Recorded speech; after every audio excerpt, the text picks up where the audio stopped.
તો આ તરફ વડોદરાની વાત કરીએ. રખડતા શ્વાનોનો ત્રાસ દિવસે ને દિવસે વડોદરામાં પણ વધી રહ્યો છે. પાછલા 3 દિવસમાં વડોદરા શહેર અને જિલ્લામાં શ્વાન કરડવાના 55 જેટલા કેસ નોંધાયા. તાજેતરમાં જ સુપ્રીમ કોર્ટે દેશમાં શ્વાનના કારણે મનુષ્યોના થતા નુકસાન અંગે ચિંતા વ્યક્ત કરી અને તાત્કાલિક ધોરણે અંકુશ લાવવા રાજ્ય સરકારોને આદેશ કર્યો. પરંતુ તેમ છતાં શ્વાન કરડવાના બનાવો રોકવામાં વહીવટીતંત્ર ઊણું ઉતર્યું છે. વડોદરાની એસએસજી હોસ્પિટલમાં નોંધાયેલા આંકડા એ દર્શાવે છે કે લોકો શ્વાનના હુમલાનો ભોગ બની રહ્યા છે.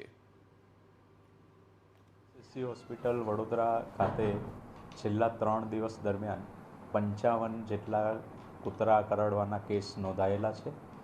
આ બધાની સારવાર અહીંયા મફત જ થાય છે અને એ માટેનો તમામ દવાનો જથ્થો, ઇન્જેક્શન અને એનું જે ઇમ્યુનોગ્લોબ્યુલિન આવે છે એનો પૂરતો જથ્થો અમારી પાસે ઉપલબ્ધ છે. તો આ તરફ વડોદરા શહેરમાં દૈનિક સરેરાશ 23 લોકોને રખડતા શ્વાન કરડવાના બનાવો સામે આવી રહ્યા છે. ત્યારે મહાનગરપાલિકાના અધિકારીઓનો દાવો છે કે અમારા ચોપડે આટલા બધા કેસો નથી નોંધાયા. ઘણીવાર રસીના 1 કરતાં વધુ ડોઝ લેવાના કારણે કેસની સંખ્યા વધુ લાગે છે. પરંતુ પાલિકા શ્વાનનો ત્રાસ દૂર કરવા સતત પ્રયત્નશીલ છે અને આગામી 2 મહિનામાં શહેરમાં રખડતા 40,000 શ્વાનનું રસીકરણ કરાશે.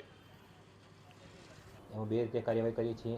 જે જગ્યાએ વારંવાર ફરિયાદો આવે છે એ કમ્પ્લેનને અમે HSI ઇન્ડિયા, જે હ્યુમન વર્લ્ડ ફોર એનિમલ માટે જે સંસ્થા છે, જે વડોદરા કોર્પોરેશન સાથે કોમ્યુનિટી એંગેજમેન્ટ પ્રોગ્રામ સાથે સંકળાયેલી છે સંસ્થા, એ ત્યાં જાય છે, સાઇટ વિઝિટ કરે છે, ત્યાં હકીકતલક્ષી તપાસ કરે છે. ખરેખર ડોગ બાઇટનો કેસ કેવું છે, નોર્મલ ડોગ છે અને ડોગ બાઇટ થઈ રહ્યા છે કે કોઈ એગ્રેસિવ ડોગો છે.